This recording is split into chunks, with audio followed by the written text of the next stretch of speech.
I really did not think I was gonna talk about this anime so soon after the last video, but holy shit. Dandadan episode 7 is the standard in which I think every anime should hold themselves to. The level this episode reached in every productional aspect is truly mind-blowing. Episode 7 starts with this haunting first-person scene. It is incredibly chilling, with the voice actors' groans and cries giving me goosebumps, and it ends on this phenomenal match cut. I loved how this played out. It felt sort of like an indie horror game with the camera movements, and even reminiscent of something true horror stories POV would pull off. Because the backstory is so chock full of emotion, when I recall my reading of this arc, I really only remember the overwhelmingly sad bits of it. I forgot how this fight initially starts. It's whimsical, it's wacky, and it's downright insane. And much like how the anime portrays the fights, this pinkish hue works really well in terms of atmosphere. The creative liberties the animation took here are stellar and very much welcomed. Okarun's transformations are smooth as hell, like always. I mean, I'm a big fan of how the acrobatic Silty was depicted, with her hair and how fucking fast she is. And then, when Ira connects the two souls together, we get sucked into the main part of this episode, the backstory.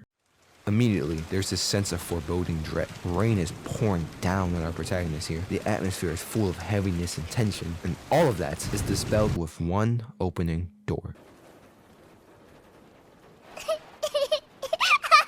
A soft piano track starts to play as we witness these two spend their days together. The mother trying her absolute hardest at work, and the daughter bringing light to her world. There's a significant amount of added content here, which further enhances the feeling of motherhood permeating through the screen. You physically feel the deliberate movements as she handles money, the exhaustion she feels working tirelessly, and the complete, utter love they have for one another. This compilation has such a phenomenal sense of direction. It was edited and animated into what genuinely feels like a short film that transitions to the shots of these pictures, the circular camera movements that we skip through time around the room, the motion the camera makes as it pans up, down, to the sides. It all emanates a love and passion that few adaptations ever see. This was genuinely just 2 pages in the manga, stretched out into an amazing group of scenes. This peaceful, gracious atmosphere is shattered into pieces as we see this cruel scene play out. Genuinely fucking hard to watch. The voice actors crushed it, and Siren Saru does not shy away from keeping this scene faithful. It is as or more than fucked up as the manga. And then we get back to the first person shot in the beginning. A couple things I want to note here. The pacing here is perfect. There are subtle moments where the mother slows down a bit, searching, and then there are moments like this when she first opened the door, and when she spots the card that she explodes out. There's this sense of frantic, frenzied panic that is sold really well here in this scene. It cuts into probably the scene that strayed away the most from the source material, yet is one of the best scenes of the whole year.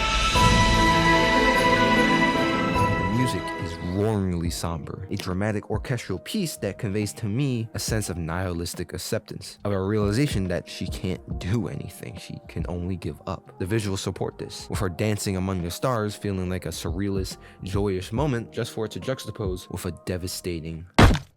It is fucking depressing. And of course, the subsequent scenes are just as tragic. In her broken mental state, she mistakes Ira for her daughter and thus becomes the monster she is. The worst part is, the byproduct of saving Ira is death. But not only that, but because she still has regrets here, she is denied an afterlife. She lifts off those regrets, with the voice actor conveying an immeasurable amount of emotion. And in the heat of it all, Ira shows off a level of compassion not a single soul expected from her. I was already tearing up at the backstory, but this match cut of them running, and then cuts to them hugging, and then cuts to them seeing the stars together. Holy fuck, it's so gorgeously done. Now, I do wish they would have adapted them reuniting, but it's such a trivial complaint to literally everything else in this scene. It's 60 seconds of the most raw emotions being masterfully animated. The wonder in their eyes as they gaze at the stars. This blanket of silence laying down these scenes. The small bits and particles of her figure disappearing. And most of all, the conviction in Ira's voice as she promised. This is how you adapt something. Taking the source material and instead of brainlessly bringing it to life through bland colored movements, you give the story, the characters, a soul. From start to finish, episode 7 is an emotional roller coaster that takes you by your heart and refuses to let go, even long after the ending credits roll. Truly, bravo fucking oh, Siren Saru. Bravo. And yeah, thank you for watching. See you tomorrow. Peace. 忘れない